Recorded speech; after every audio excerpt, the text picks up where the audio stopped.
The government has refused to amend legal constraints on repatriating museum artefacts, but the Labour Party has not set out a policy position as yet. Yes, so the question that some are asking is, if Keir Starmer becomes Prime Minister, will he be more likely or less likely to give away our national treasures? And will he do so? Apparently the Ghanaian king believes that he has more of a chance of getting some treasures back if Keir Starmer is in power. Well, that's it. All this talk now about vote reform, get Labour, vote Labour, please the Ghanaian king, everybody. But joining us now to discuss this is former Labour Minister Dennis McShane, and we've still got royal commentator Richard Fitzwilliams. Dennis, I'll start with you. Under a Labour government, you'd just give everything back to everybody else, wouldn't you, and let it fall into their hands. Patrick, I love your previous item on the popularity of the king, and he deserves it. But I've just checked. British journalists, only 18% of the British people trust journalists. We have one of the lowest ratings in journalist trust. So let's just ignore perhaps what journalists have been writing about this. I'll tell you a true story. 1997... New Labour government, guy called Chris Smith, first gay minister, is the culture secretary, and I talk to him and I say to Chris, now, what about the Elgin marbles, the Parthenon marbles? Any chance of those going back to Greece? He froze in terror, in horror, and said, for God's sake, Dennis, please don't mention it, don't raise it in the House, don't write an article about it, because he knew perfectly well Tony Blair wasn't remotely interested. And I've talked to a number of cabinet ministers, shadow cabinet ministers, about the next Labour government, and let me tell you, I don't think Keir Starmer has got the slightest intention of giving anything back. Well, why haven't they set out their policy on this all? Well, frankly, I think if we're looking at the state of the NHS, the armed services, the potholes in our roads, education, the absence of training, I think, Emily, even you might agree that there's slightly more important priorities than passing complicated acts of parliament. The Ashanti people of Ghana were conquered, taken over by Britain after 1824. Mm-hmm. We sent their children, men, women as slaves to the West Indies, to the British colonies in the West Indies. They had 4 actual wars against us. I don't think any of this is ever taught in schools. I mean, I certainly wasn't taught it at school or at Oxford. And finally, it took until 1957 before they've become free. I am, however, Dennis, reading numerous different articles. Keir Starmer open to return of Parthenon marbles, reports say. That's in The Guardian. Keir Starmer open to deal on the Elgin marbles, the Financial Times. These are not right-leaning newspaper outlets, Dennis. Elgin marbles could be loaned back to Greece under Labour. Richard, are our marbles and our artefacts safe under a Labour government, do you think?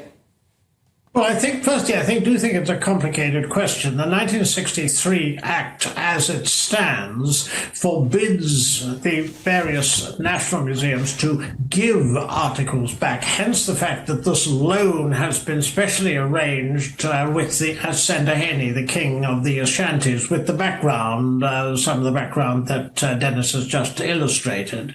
Now, whether or not the Act will be changed again, there are 2 exceptions, human remains and also plunder by the Nazis. If there are 2 exceptions, there can be 3 exceptions, and the government, they may very well consider changes to this because there are a variety of artifacts, for example, sacred relics from Ethiopia, which no one is permitted to see other than Ethiopian clergy, so the museum's trustees can't see them. I mean, that is ridiculous to have in the British Museum when they have real relevance in Ethiopia. And also there's the issue of the Benin bronzes. The point is to come to some sort of balance on this, whereby our museums don't get subtly denuded of treasures, but on the other hand, in certain specific cases, it does seem to me there are very good reasons for either loans, long-term, or exchange, or some form of gift. It depends on the individual case, and I think that there are very strong feelings on this in different countries, and the history goes back and, of course, varies tremendously. So you have to take things on a case-by-case basis. Dennis, do you think we should give up the Elgin marbles? The Parthenon marbles, they're controversial. They were hacked off, literally, with pickaxes and a saw by Lord Elgin, protected by the Royal Navy in the beginning of the 19th century. And he brought them back off the founding building of European democracy, the Acropolis, the Parthenon. He hacked off. It's like King William dismantling Stonehenge and re-erecting it in Paris. I mean, King William the Conqueror, not the future King William, of course. And Elgin he was a syphilitic Tory lord. His wife quite sensibly divorced him, and he needed the money for a divorce settlement. So he flogged them to the British government. There's a big debate in the House of Commons. A lot of people were very angry at the sheer vandalism of it, because Britain, is the home, probably the world's greatest Hellenist, specialist in antique Greek history. And the current Greek Prime Minister, he's talked to different people, I don't know which Prime Minister he's talked to about it, but Lord Ed Vaizey, who was the Tory Council Minister, he's in favour of it. They're talking about it as a loan.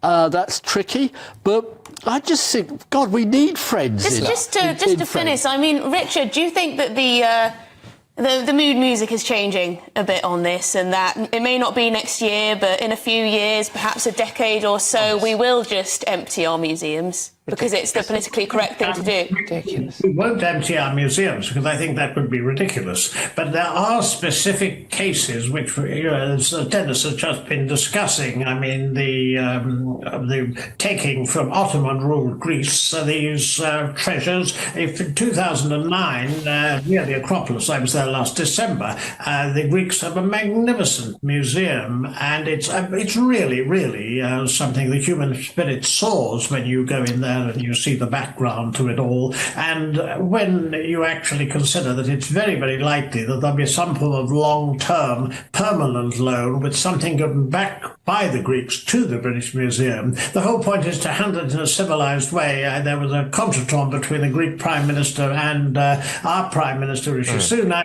on this very issue quite recently. So it won't happen under the current government, but it's very likely to happen, I suspect. But that's the great point, because when all that was erupting, they were much more inclined to go and meet the Labour leaders, and it was because they felt they were more inclined that under a Labour government they would give their treasures back. I mean, I'm reading an article here. Tristram Hunt, MP, bowed before a Ghanaian king before handing back looted gold. I mean, what on earth is happening to Great Britain? We're diminished on the world stage, or even removed. The idea that Tristram Hunt would bow before a Ghanaian king and hand back some, quote, looted gold. I mean, what the flipping heck is what's becoming of us?